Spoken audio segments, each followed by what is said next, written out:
Okay, week 13, week recap. It was a fun one, especially for my dogs. Nail biter yet again. The rainy game-winning 19-13. Just thankful to survive in advance. That's after that South Carolina loss. That's all, or since the season, just survive in advance and continue on.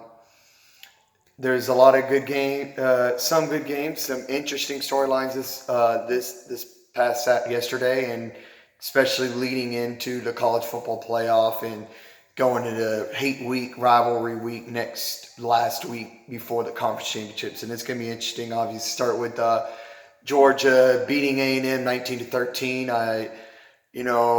What really saved us was our defense. -1 rushing yards. You got to give hats off to that. You got to give hats off to our kicking game, Hot Rod, 4 field goals, a 50-yarder too, big game by him.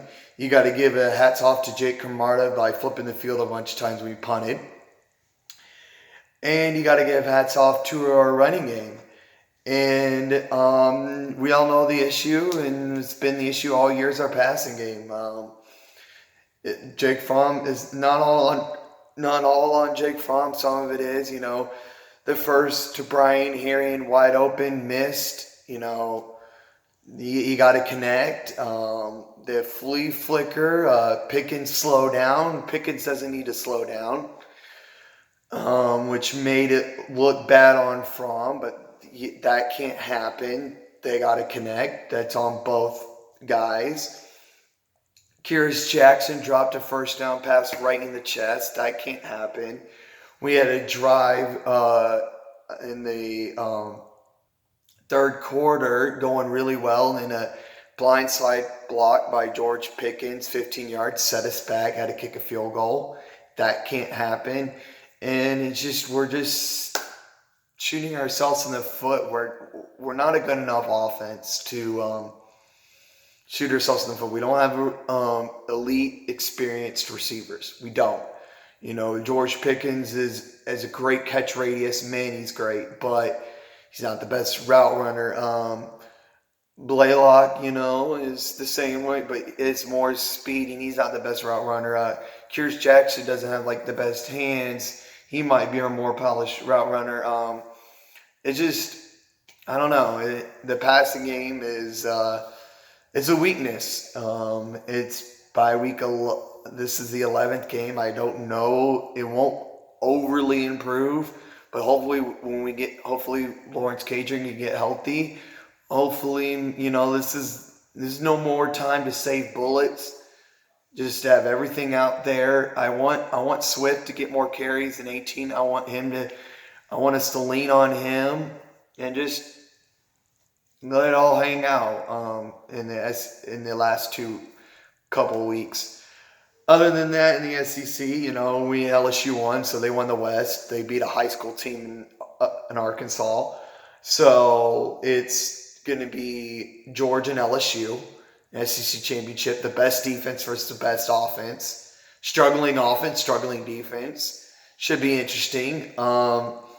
Other news outside the SEC, the Pac-12, Oregon, big loss to Arizona State, which they're out. I don't think 2 losses teams can get in, and so Utah's the only hope for them. It also helps for Oklahoma and Baylor, who have had quality wins. Baylor has beaten Kansas State. They've beaten Oklahoma State, and Iowa State. Those are 3 ranked teams, and lost to a top 10 team. Then you have Oklahoma. They might have wins over. If they beat Oklahoma State and Baylor, they could beat Baylor twice, Oklahoma State and Iowa State, and so that was an impressive. That definitely helps out Oklahoma if they can win out. And then in the Big 12, Baylor and Oklahoma in the Big 12 titles. So you got Oregon and Utah and Baylor, Oklahoma, and Georgia, LSU. Those are set. And in the Big 10, you had Ohio State win. against, Penn State 28-17. And so that means that their next game really doesn't matter in the big house. They win or lose, in the big house or in the Big Ten championship, and they win that, they're in. So, but still, obviously, it's the game, so it's still gonna be a big one. And then the big one in Minneapolis next week, you got row the boat, Ski-U-Mah Golden Gophers against the Badgers, to win the Big Ten West, and that's gonna be a big one for those two games. I know Wisconsin's out of the playoff picture, but Minnesota controls their own destiny, I believe, should. And so that will be interesting. And then the ACC, Clemson wins, and they won their division, obviously. Actually, they didn't play, but Virginia and Virginia Tech, two 8-3 teams. Winner goes on and goes to the ACC championship. I think that's very interesting.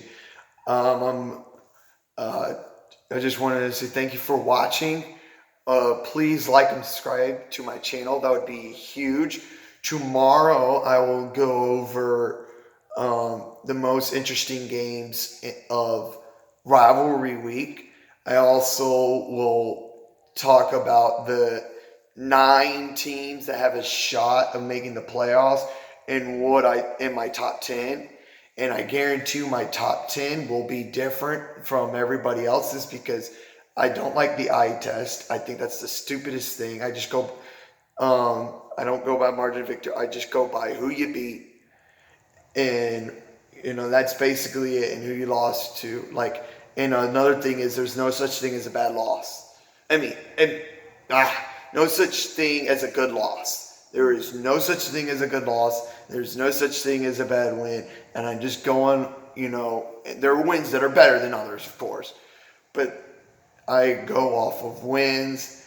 And so it's going to be interesting who my top 10. I'm pretty sure I'm going to get a lot of disagreements. But stay tuned for tomorrow.